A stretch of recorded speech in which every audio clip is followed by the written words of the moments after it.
All right. We are back, ladies and gentlemen. Thank you so much for coming back to the World of Coaching podcast. Today, we have a very special guest, and I'm super excited about our guest today.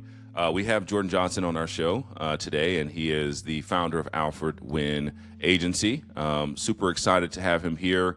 Definitely a colleague of mine. We've had some lunches, some dinners, some drinks together, but most importantly, we're from the same alma mater, Hook 'em Horns. There we go. A delight to have him on the show. Jordan, thank you so much for spending some time with us today. Tell us a little bit about yourself and what got you started in building out this agency.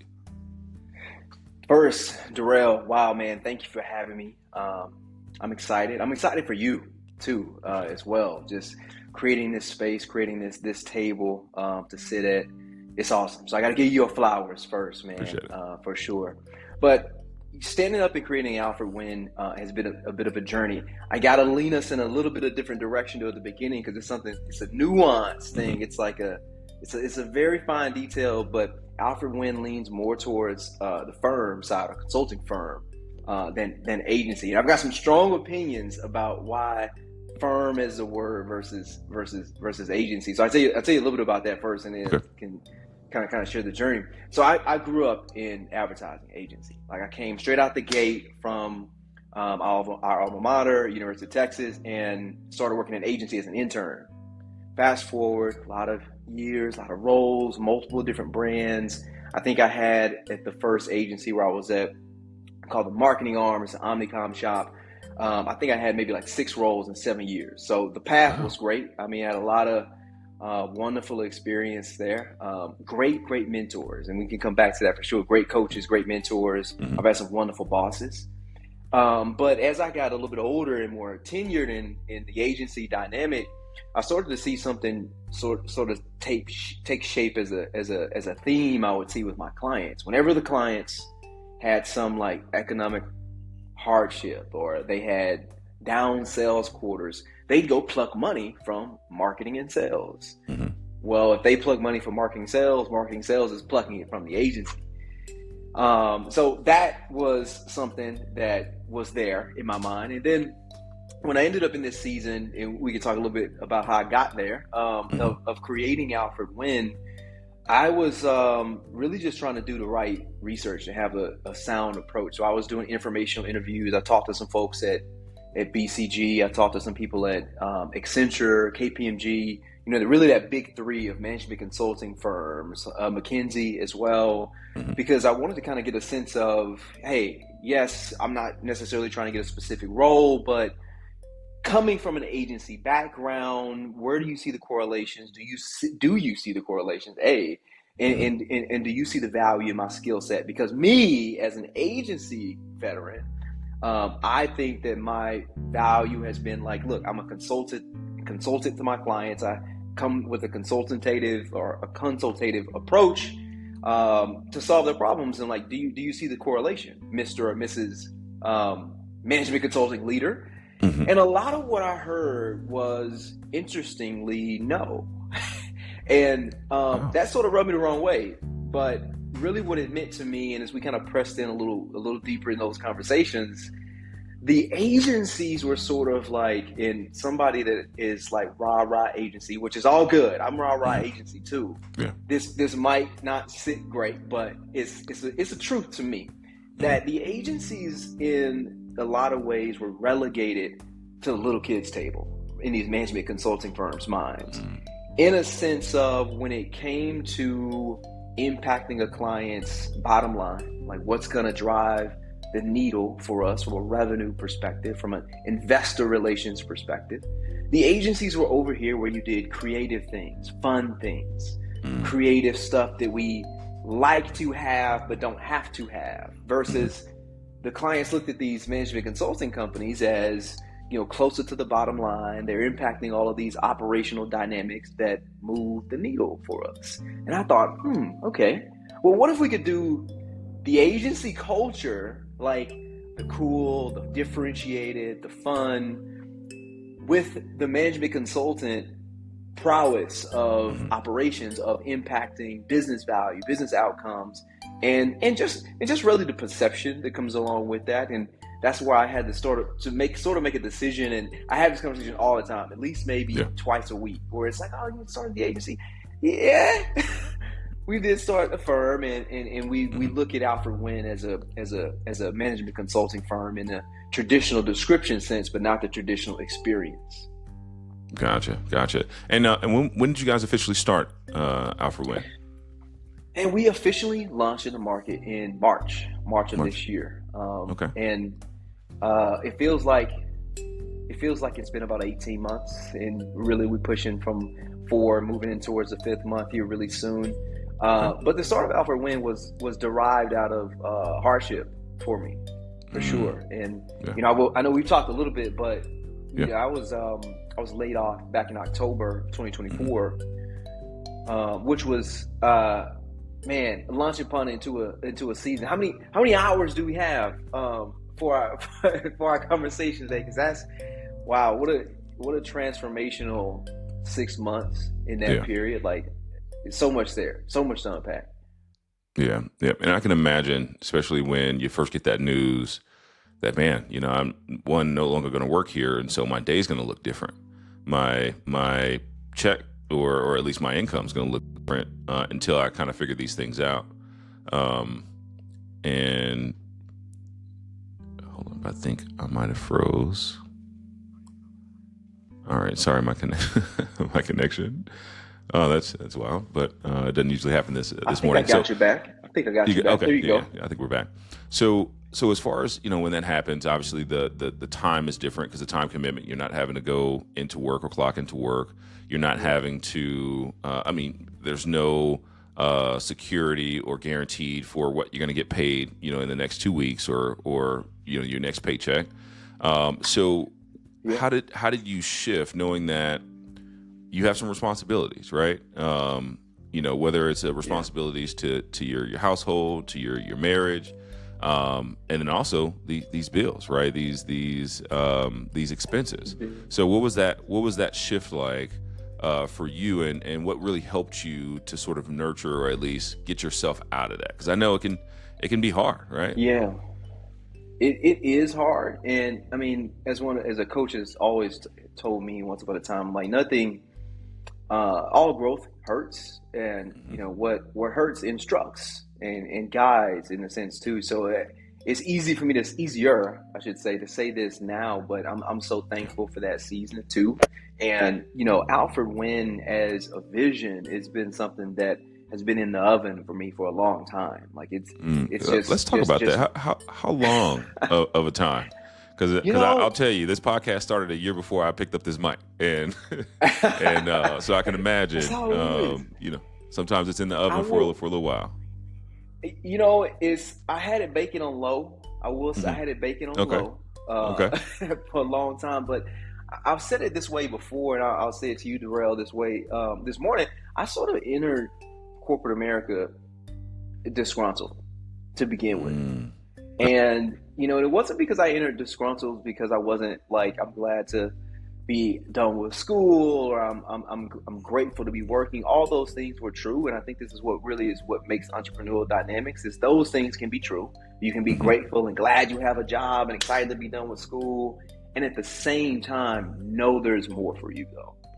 And the reason why I say I entered disgruntled is I think I mentioned it's like I grew up in agency, and when I started as an intern. I'm a very, as you see the football behind me, I'm a very competitive person, very sports centered person, and I think I get my work ethic as I like to think of work ethic for me as a something I've inherited, not only been taught but inherited. I mean, how to work it's in my blood. It's in my DNA from that perspective. So what that means is, I entered corporate America in this marketing agency space, interning, and then I moved to entry level coordinator, executive roles. And I just saw really early on is there was sort of like a veil of limitation that would be put on on your ascension based on tenure, or based on age, or based on school, or based on all these things that ultimately weren't your performance and ability. And that I sort of missed from this sports world of what my upbringing has been all about, and ultimately my language for life, really, sports in that sense. And what I love about sports, and just to make a small digression here, is it's like what I love about sports is, for the most part, you've got politics in it too, right? Yeah. Much more so, though, it's like you get rewarded for the performance. Like if you can play, you're gonna play. And like what I think my dad would always put it to me this way: it's like you decide how much playing time you get. The coaches don't decide. It's like you practice, and how you perform in practice is your decision. And I went into the corporate America, fast forward, I'm like, all right, I'm gonna decide how fast I get promoted. I'm gonna decide if I need to be here 24 months before I can be considered for a promotion. Because I've led and grown these projects and this revenue in the shorter amount of time than anyone else has, that I still need to wait these 24 months to be considered. You're not ready. Considered for a promotion. Yeah. And so that sort of like was obvious to me getting started. So I kind of came into the gate, and it's like, I'm gonna work these jobs, but something's off here. And I really couldn't, I didn't have the language, I think at the time, or the maturity for that matter, or even the faith and the confidence, if I'm really being honest, to change it then. But you fast forward all these years later with like my corporate jobs and that, quote unquote security being taken away from me, it brought me back to that vision, back to that stuff that was in the oven really early on. And I mean, this was probably 1, 2, maybe years out of college. I'm having conversations like, well, I'm not really going to be happy until I'm doing my own thing, or I'm building my own thing. And it was because of what I feel and know today. And I didn't have, again, the language for that then, but I think I recently summed it up this way. I can't remember who I was talking to. I think I maybe was talking to my wife. Building Alfred Wynn and launching Alfred Wynn as someone that has sort of like this sports and performance and competitive language with how I approach life, it's the closest I've felt to being on the field, a competition, an actual field, since I stopped playing like competitive sports. And I'm like, this is it. This is the feeling I've been searching for this whole time. But you did ask me a question, Darrell, about what that moment of being, let go and stuff was about, how to get through that and stuff too. It made me think about it just when I was referencing her. I have an incredible wife, man. I have an incredible spouse. Half, more than half, 100% of how you get through that is, the partner I think you have matters in that sense. She held it down a lot. She held it down more than held it down. And so that was huge. In having those, I said it was like 4 months where I was like really down, and you know what, I'm not going to do anything. I'm just depressed. She says it was more like a week or two, because I'm like, I kind of get like, I'm ready to go again. But, her speaking life into me, her telling me what she saw and reminding me what is in me, and what God has put in me too was amazing. I think that's just largely how Alfred Wynn began to formally take shape. Yeah, which is amazing to not only be able to share, but I could empathize with you in a sense. It wasn't necessarily that I was laid off, but I decided to leave a company that I thought was toxic to my professional career, and my wife did the same thing, man. She picked up where I left off, and the program was still going. Now, it was still a challenge for that period of time, because it was about I would say a year and a half range, but it made us stronger. It made our marriage stronger, and it made us realize that there are going to be sacrifices that we have to make outside of the original sacrifices that we made, which was, hey, we're going to sacrifice to be together. We're going to sacrifice for our kid. We're going to sacrifice for this life that we want. But in the midst of that, we had to learn some of those sacrifices. So it's a beautiful story to be able to tell that on the other side of being laid off, with the support of your wife, you're now able to kind of relive that dream that you had years ago. And it's a beautiful story to be able to share. As you transitioned to being this founder and this owner and this creator for your business, What were some of the challenges that you faced early on? Because a lot of times when people start something, the first thing they think is, well, what if this doesn't work? Obviously, this is working. You're publishing blogs for your firm. You have an amazing site. You're online. You're communicating with others. So, tell me a little bit about some of the obstacles or challenges that you face.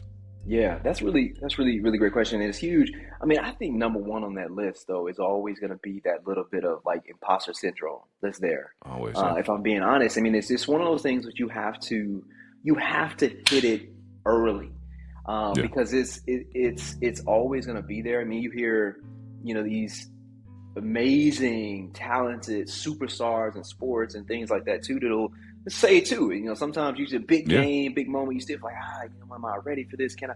And I think that's the thing that I had to tackle first and foremost, and honestly keep just arresting that though too, because you'll have something where it's like, oh, I put this blog out and it was great. It was well received. It was amazing. Oh man, I'm the greatest thing since sliced bread. I know exactly what I'm doing.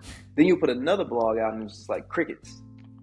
And I think you have to understand that there's an average to your impact, right? There's peaks, there's valleys, there's ebbs and there's flows daily, not yearly, daily. Oh, that meeting, that conversation went great. Wow, man.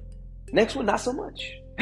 And I think just kind of learning how to be even keel in that. And again, I go back to my language that, again, I credit my parents and my father a lot for this too, this language I have for sports. And it's the reason why I get to say this though. Alfred Wynn has this, even though as a very professional management consulting firm, it has this undercurrent of like sports metaphor and tone, because it's the language that, to me, sports has an ability to simplify the complex. For instance, absolutely. Like, the point I was going to make around, how we either move or, the ebb and flow, you've got to understand how not to get too high or too low. Like, my father used to always say, like, don't get so caught up on the fact that you missed this play. You're thinking about this play, that the one you missed, that you fell on the next play. It's like short-term memory in that sense. So I think just having to kind of pick up some of those old skills that I had around, having a short-term memory of that meeting was good, this one was terrible, I'm going to move on though, of like trying what you can and see sort of what sticks, is I think was a big challenge to begin with. But I also will say that, from a community-based and like networking-based perspective, just kind of revisiting old relationships and sort of like being honest with myself too, of like how much I had nurtured my network was sort of like revealing as well, going into this launch and putting Alfred Wynn as a firm out into the market. Is kind of like makes you look at just how good of a network manager have you been, right? And you sort of people told me all the time, like, well, a lot of business is people business. Well, if that's true, if that's just so happen to be true, man, you've got to take care of your people management, like your network in that sense. So a challenge for me was just sort of having to find a balance to pick my head up out of just like work focused mode and be able to look at my network and just re-engage with a lot of people. That was challenging for me, because I can tend to shift over here into focus, go in a whole work mode. Like, I don't really need to talk to anybody. Let me just get into work. Let me just get my hands dirty, so to speak. And when you're owning a business and running a company and trying to scale that company, you just can't do that. You can't go all the way heads down all the time. So I think that was a challenge for me in building and understanding how much Alfred Wynn needed to exist to be relevant in the marketplace. I had to try to find a better balance than I've typically had, of like heads down work and head up talking and engaging with the network in the world. Yeah. And I think that's key too, because ultimately you can people always say you can do the work and you can produce the product, but if the people don't know about it, right, or if you don't if you don't intertwine it within your network, then you can't have people promoting what it is that you're doing. You're promoting your business or speaking on your behalf. And so that's key because, man, I in this office outside of, the workday, I'm often working on things. And so that's still one thing that I do struggle with myself is really looking up and saying, okay, hey, man, over the years, whether it be from high school to college to those early career roles, you really built up a network. And it was always surprising to me because there's one guy that I'm really close with from 3 companies ago rather.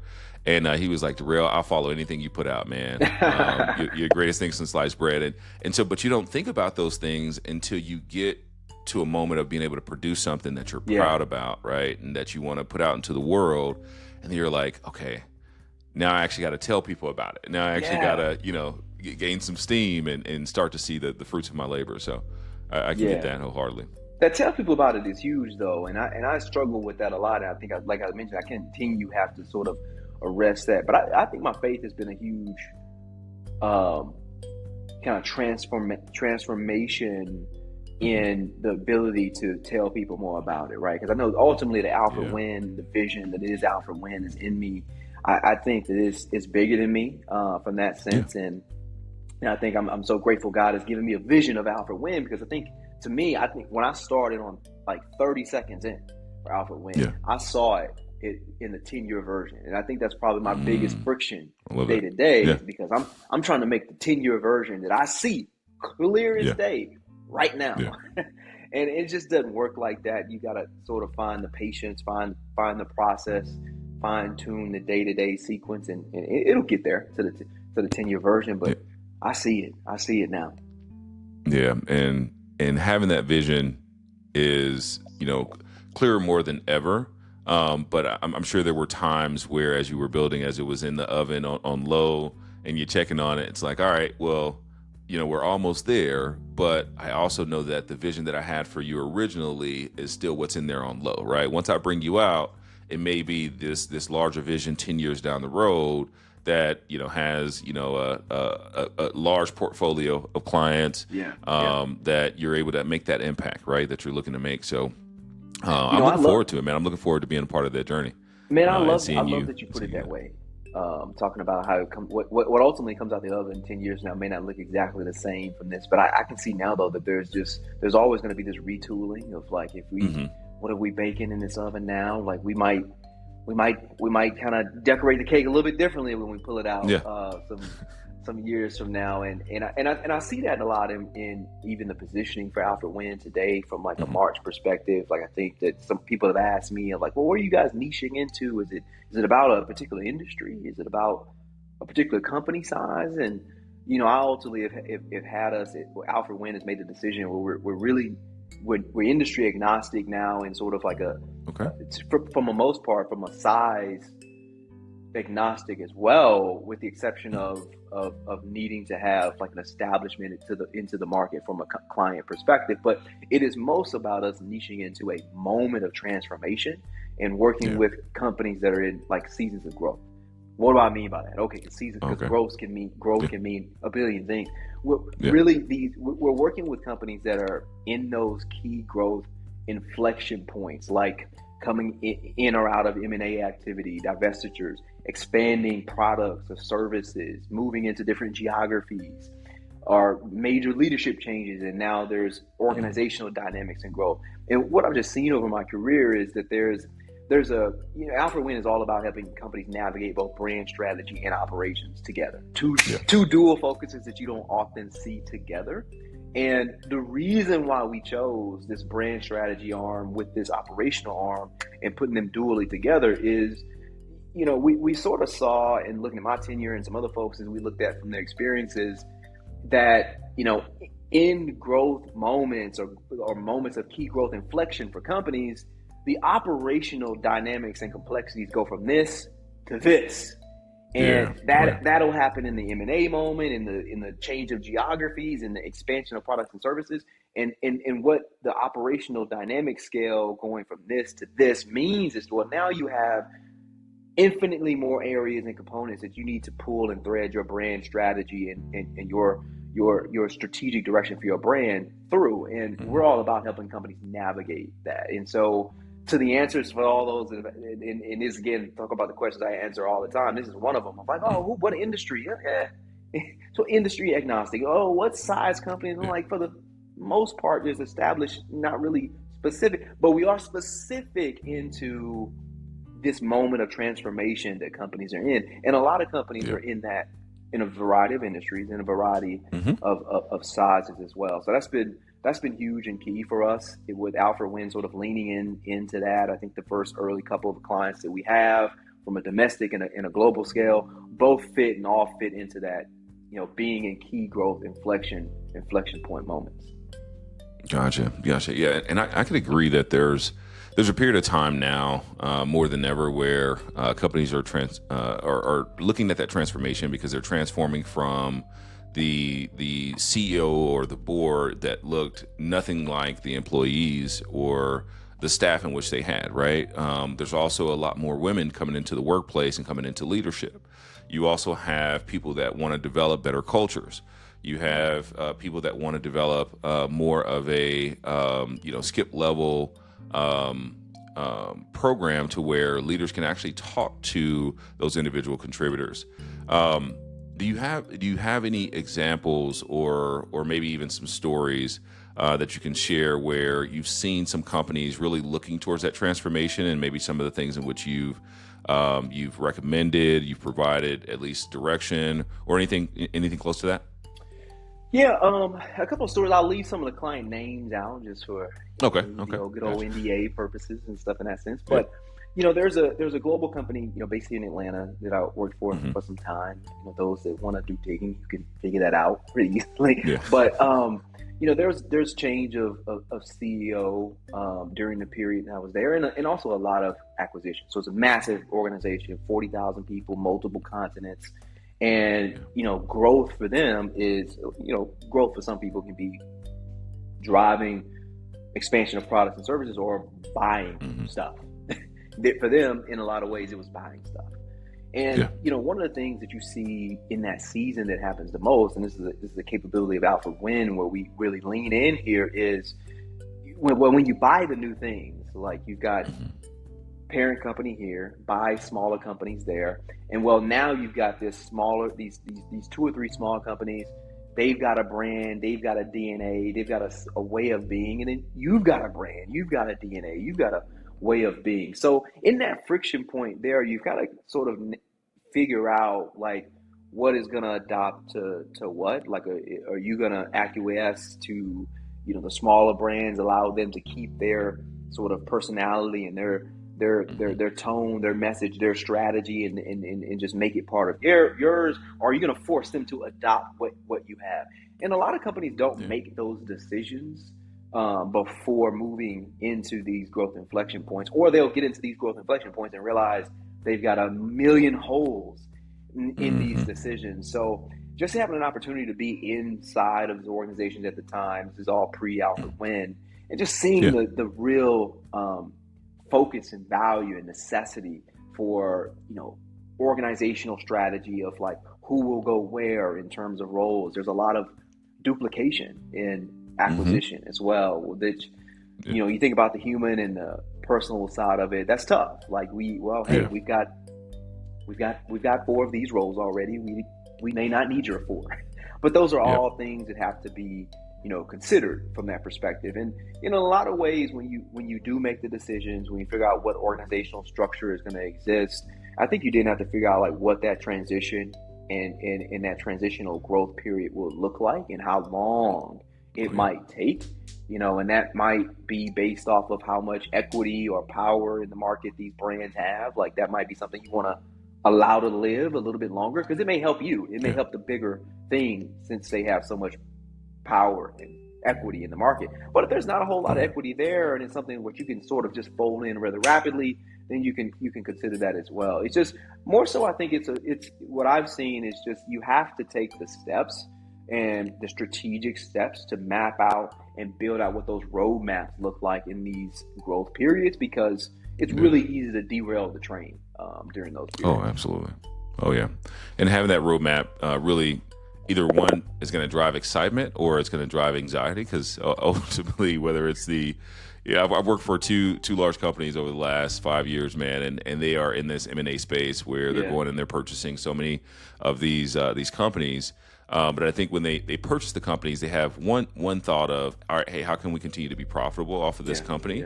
But I think what tends to happen is they don't go digging into the company to figure out what's actually happening with the company that's going to help them be profitable. Because some of these companies don't really have a lot of brand presence. Because it doesn't take 1,000 or 100,000 customers to make these companies exist or for them to continue to remain profitable. I had one company that had a little over 100 customers, and they've been around since the 80s. And at the end of the day, they are millions of dollars worth of company or valued company. Wow. But the reality is they didn't have brand, and so when they were acquired, they were expected to have this brand presence. Well, that wasn't brought up in the original strategy of ensuring that they had brand presence in order for that company to continue to grow. So I can imagine, especially at a larger company, the change of leadership, and then you have these acquisitions of companies, and now we don't really need all your resources because we already got that in house. Then this becomes the error of mass layoffs or layoffs because of these acquisitions, and I know that can definitely be tough. I've seen it happen to a few folks over the last. I joined this last company in 24, and by the end of the year, we had already had to let go of 5 people. Some of them were contract workers overseas, but we had to let go of 5 people because of the merger of another company together. It was a duplication of the resources, and based from an expense standpoint, a profit and loss standpoint, right? It wasn't the best for the business, and I know a lot of times those decisions are made. That's tough. Which I know can be tough. That is tough, and that's one of the reasons why with Alfred Wynn, I think we're coining an approach that is brand first, and we're calling it brand first strategy, where the decisions you're making and how the company corporately and strategically will move and adapt. How are you threading the brand through into the operating model, meaning how you make decisions for your people, for your products. Sometimes brand and what your company is to stand for gets left behind, but when really those decisions should be brand first. Yeah, and that makes sense, because ultimately, as long as the brand strategy that you have and what you're doing is following that brand strategy, you're most likely going to feel comfortable in doing the things in which you're doing and continue on that path. I always find it funny because I always try to tie, I've been a sales executive for a while, and I always tie some of the sales executive things back to sort of my personal life. And one of those things is, in order for me to understand if it's going to work, I have to test it out and see if it's going to work first. But I also have to put forth a level of focus and a level of energy in order for those things to work, and to try to keep myself from deterring from the overall plan. But it is to say, hey, here are our core objectives. Based off what you're doing today, is it in alignment with those core objectives? If it's not, it's not a priority. It can wait. Let's focus on those 3 core objectives, and let's make sure that we're on path and on pace to complete those objectives without worrying if we are deterring too much from ultimately hitting what we said we were going to hit, whether it's on a quarterly, semi-annual or annual basis. Yeah. That's huge. It's forcing you to make decisions too. I think with some of the hardest things for companies, hardest things for people leading those companies too, is to make the decision. Like, I think we make it feel easy sometimes figuring out what companies are going to say yes to. I'm like, oh yes, do we want to grow? Yes. Do we want to go and sell this many products now when we used to sell this many? Yes, absolutely. But you got to also think about what you're saying no to. Like, what you're saying That's true. To might actually be more important. Yeah. And I'm learning that more now than ever, because you get out of college sometimes, and you're like, all right, well, figuring out my career, figuring out my professional this professional arena, but I'm also curious as to what can I start as a business, what can I do as a creator. Now with social media, people being actual creators and content creators, there's so many different levels of what you can do with your time.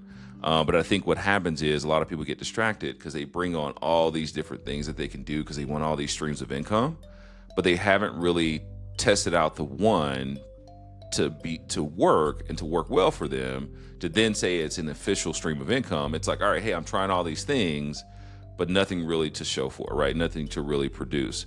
And so I'm grateful for one time, but I'm also grateful for focus.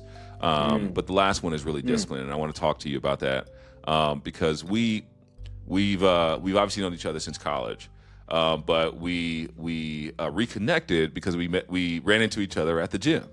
And at the gym, you need to have, whether it's the mindset that you have to get up and go to the gym, or the mindset that you have to force yourself to work out through the hour or 2 hours that you're in the gym. There's a level of discipline that you have. And I know you talked a little bit about your parents, but where do you believe that discipline comes from? And where do you believe that discipline comes from? And then how do you harness it so that it impacts not just your personal life, but the professional side, the relationship side, and so forth and so on?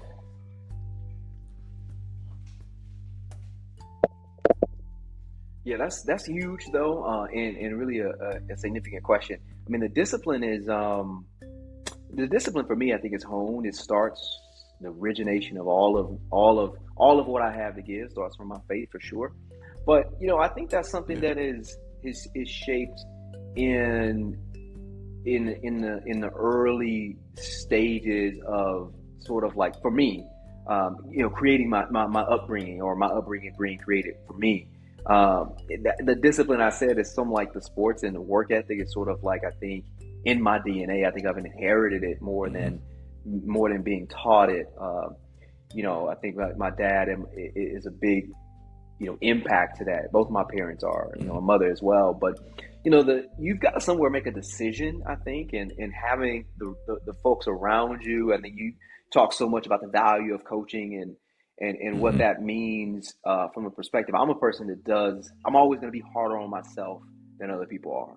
And I'm not saying everyone has to be like that, but you have to somewhere get the push, either from yourself or from a coach or someone else that is sort of like giving you these reins or these parameters to stay into. And for me, it's all about kind of peak performance in a sense where, I tell people all the time, like, man, I'm not doing any competitive sports anymore. I actually tore my knee up, had the surgery and all that, trying to play basketball a couple years ago. I'm out on the competitive sports, but I'm training for life now. And my presence in the gym is just, I'm there to run. I'll give you an example. A lot of people are like, oh, I hate running on the road or running on the treadmill, because you kind of just, you're on the machine, you're going over and over. And I'm like, for one, my knee doesn't really allow me to run on the road anymore, but I love running on the treadmill. And here's why: because if you do it in a sense of with some great discipline, you can actually speed the treadmill up as you go. So as my run continues on the treadmill, I'm speeding the treadmill up. Why? Because I'm training for life. I'm training and I'm building Alfred Wynn right now. All right. Unfortunately, my internet went out at this point in the episode, and so we will be doing a part 2. Hopefully, you got a kick out of all of the energy as well as the things in which Jordan Johnson shared from Alfred Wynn. We're going to be doing a part 2, so stay tuned for that. If you really enjoy this episode, please like and subscribe and tell folks about the podcast. We are a coaching podcast to help people understand that a coach and a mentor is needed in your life. I had an early mentor when I was in high school. Whether I saw him as a mentor or not, I had an early mentor that really shaped and molded my mindset and what it is that I wanted out of life. I wanted family. I wanted a good job. I wanted, good money. I wanted to volunteer and be a philanthropist. And all of these things I learned from early mentors, and it's why I'm continuing on this path now. So please like, subscribe, share this podcast, tell some folks about it, and I will see you guys in the next episode.